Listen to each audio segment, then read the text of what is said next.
Alors il ne faut pas se fier aux apparences, la Honda i n'est pas une voiture.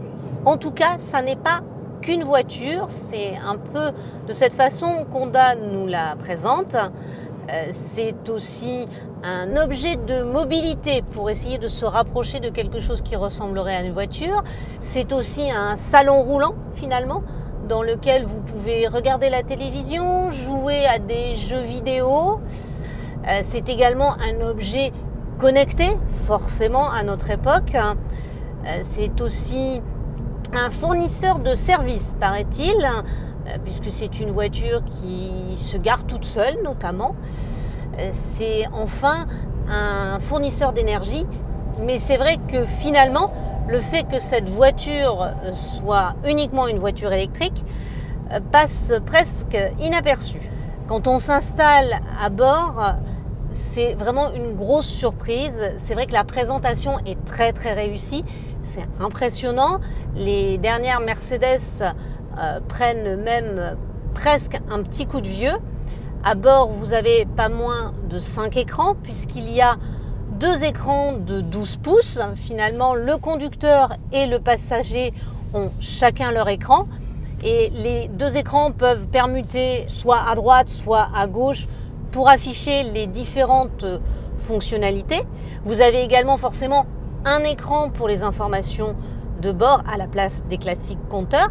Et vous avez également 2 écrans de part et d'autre de la planche de bord pour afficher les rétroviseurs par caméra.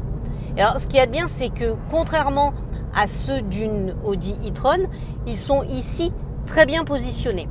Alors forcément, tout ça, ça vous en met plein la vue, mais pour essayer de revenir un peu au fait que cette voiture se conduit quand même encore un peu, eh bien, c'est une petite citadine qui est très sympathique, mais ça reste avant tout une citadine parce que même si Honda a fait un effort sur la puissance, elle est disponible en 2 niveaux de puissance de 136 ou 154 chevaux. Son autonomie, et c'est un peu la petite déception quand même, est assez limitée. La batterie ne fait que 35 kW. Et si vous l'utilisez sans vraiment essayer d'adopter une conduite vertueuse, vous aurez du mal à dépasser 200 km.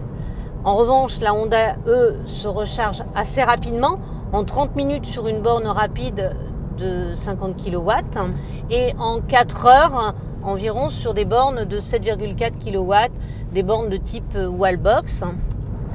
Alors puisqu'elle est disponible en 2 niveaux de puissance, eh bien, il y a 2 prix.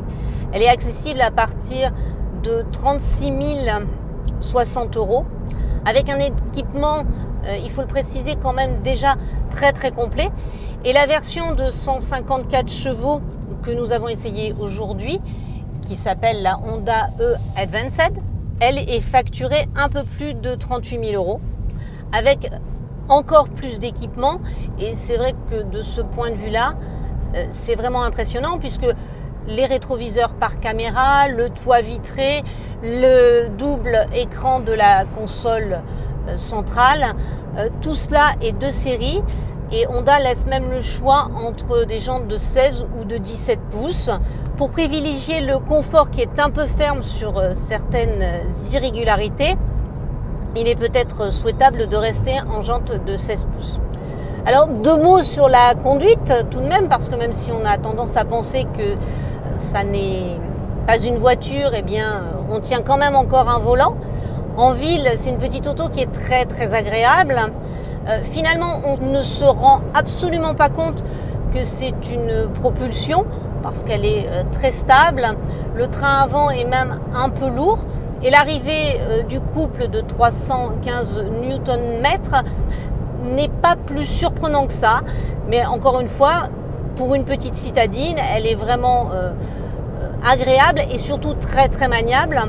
Le diamètre de braquage est à peine supérieur à celui d'une Smart. Donc c'est vrai que tant qu'on reste dans la circulation urbaine, c'est absolument génial.